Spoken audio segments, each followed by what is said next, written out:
নমস্কার বন্ধুরা, আশা করি সবাই খুব ভালো আছেন, সুস্থ আছেন। আমি আবার অনেক দিন পর আপনাদের সঙ্গে ভিডিও শেয়ার করছি।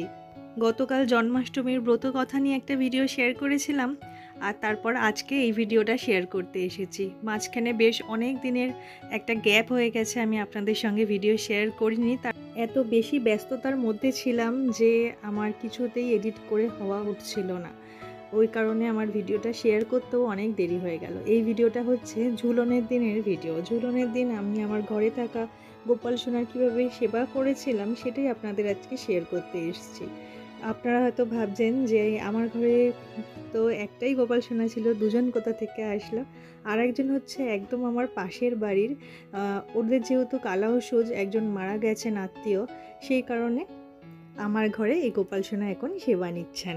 তো আমি স্নান অভিষেক করিয়ে তারপর সুন্দর করে একদম সাজুগুজু করিয়ে নিয়েছি। দেখুন কত সুন্দর লাগছে দুজনকে, আর দুজন কিন্তু একই রকমের ড্রেস পরেছে।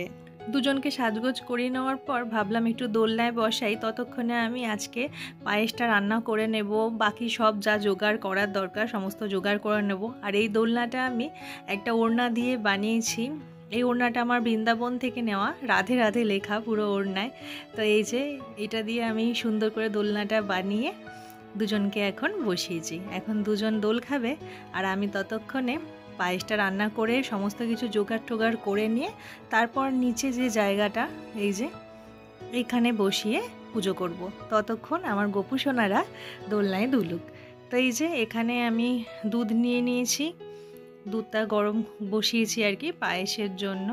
যেহেতু আজকে বিশেষ একটা দিন, ভাবলাম আজকে গোপু সোনাকে ভোগে পায়েস নিবেদন করি। আর এখানে চালটা ভিজিয়ে রেখেছি। তারপর এখানে ফল কেটে নিয়েছি, 3 রকমের ফল, আপেল, লেবু, কলা, ওখানে কাজু কিশমিশ ভিজিয়ে রেখেছি। আর দুধটাও এতক্ষণে গরম হয়ে গেছে, ভালোই ফুটেও উঠেছিল একবার। তো এবার আমি চালটা দিয়ে দেবো। তো গোপু সোনার ভোগে আজকে এই লাড্ডু, ফল, পায়েস এইসবই। আর এই বাতাসাটা রেখেছি পায়েসে দেওয়ার জন্য। এই গুড়ের বাতাসা দিয়ে পায়েস করলে আমার খুব ভালো লাগে, খুব সুন্দর স্বাদ হয়। তো সেই জন্য আমি বেশিরভাগ দিনই চেষ্টা করি এই গুড়ের বাতাসা দিয়েই পায়েস করার। তো এই যে এখানে আমার পায়েস তৈরি হয়ে গেছে, এই যে দেখতেই পাচ্ছেন। আর এইখানে আমি ফুল, মালা সমস্ত কিছু নিয়ে নিয়েছি যা যা দরকার পুজোর জন্য। আর তুলসী পাতা তো অবশ্যই লাগবে।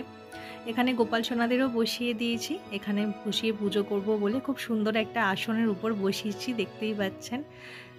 এবারে আমি গোপাল সোনা এবং রাধা মাধব সবাইকেই চন্দনের টিপ পরিয়ে নিচ্ছি। জয় গোপাল, জয় গোপাল, জয় শ্রীকৃষ্ণ, জয় শ্রী রাধা, জয় বাকে বিহারী লাল। এরমভাবে আমি সকলকেই চন্দনের টিপ পরিয়ে নিয়েছিলাম। এবার চন্দন সহযোগে তুলসী পাতা নিয়ে আমি সকলের চরণের উদ্দেশ্যে নিবেদন করব। ওং নমো ভগবতে বাসুদেবায় নমঃ, ওং নমো ভগবতে বাসুদেবায় নমঃ। এইভাবেই আমি ভগবান শ্রীকৃষ্ণ, বাকে বিহারীজি সকলের চরণে তুলসী পাতা নিবেদন করে সকলকে চন্দন সহযোগে মালা পরিয়ে দিয়েছি। এই যে দেখুন। আর এখানে আমার মায়ের চরণে আলতা দিয়ে জবা ফুল নিবেদন করেছি। এবার আমি চন্দন সহযোগে ফুল নিবেদন করব। জয় গোপাল, জয় গোপাল, জয় গোপাল। এইভাবে আমি চন্দন সহযোগে 3 বার ফুল নিবেদন করলাম। একইভাবে আমি এই গোপু সোনার সামনেও ফুল নিবেদন করছি চন্দন সহযোগে। জয় গোপাল, জয় গোপাল, জয় শ্রীকৃষ্ণ, জয় শ্রী রাধা, জয় বাকে বিহারী লাল। এই বাকে বিহারীজির পটচিত্র এবং রাধাকৃষ্ণের পটচিত্র এই দুটোই কিন্তু বৃন্দাবন থেকেই আনা। বাকে বিহারীজির পটচিত্রটা আমি নিয়ে এসেছিলাম, আর রাধাকৃষ্ণজির পটচিত্রটা আমার শাশুড়ি মা যখন বৃন্দাবনে গেছিলেন সেখান থেকে উনি এটা আমাকে এনে দিয়েছিলেন। তো এই যে আমি খুব সুন্দর করে ফুল দিয়ে সাজিয়ে নিয়েছি। এবারে আমি ভোগ নিবেদন করে দিয়েছি। ভোগে কি কি দিয়েছি তা তো আমি আগেই আপনাদের দেখিয়েছি। তো তো ভোগ নিবেদন করে সবসময় আমি যেটা করি, করজোড়ে ভগবানকে ভোগ গ্রহণের জন্য অনুরোধ জানাবো এবং এবার করে নেব আরতি। আপনারা আরতি দর্শন করুন।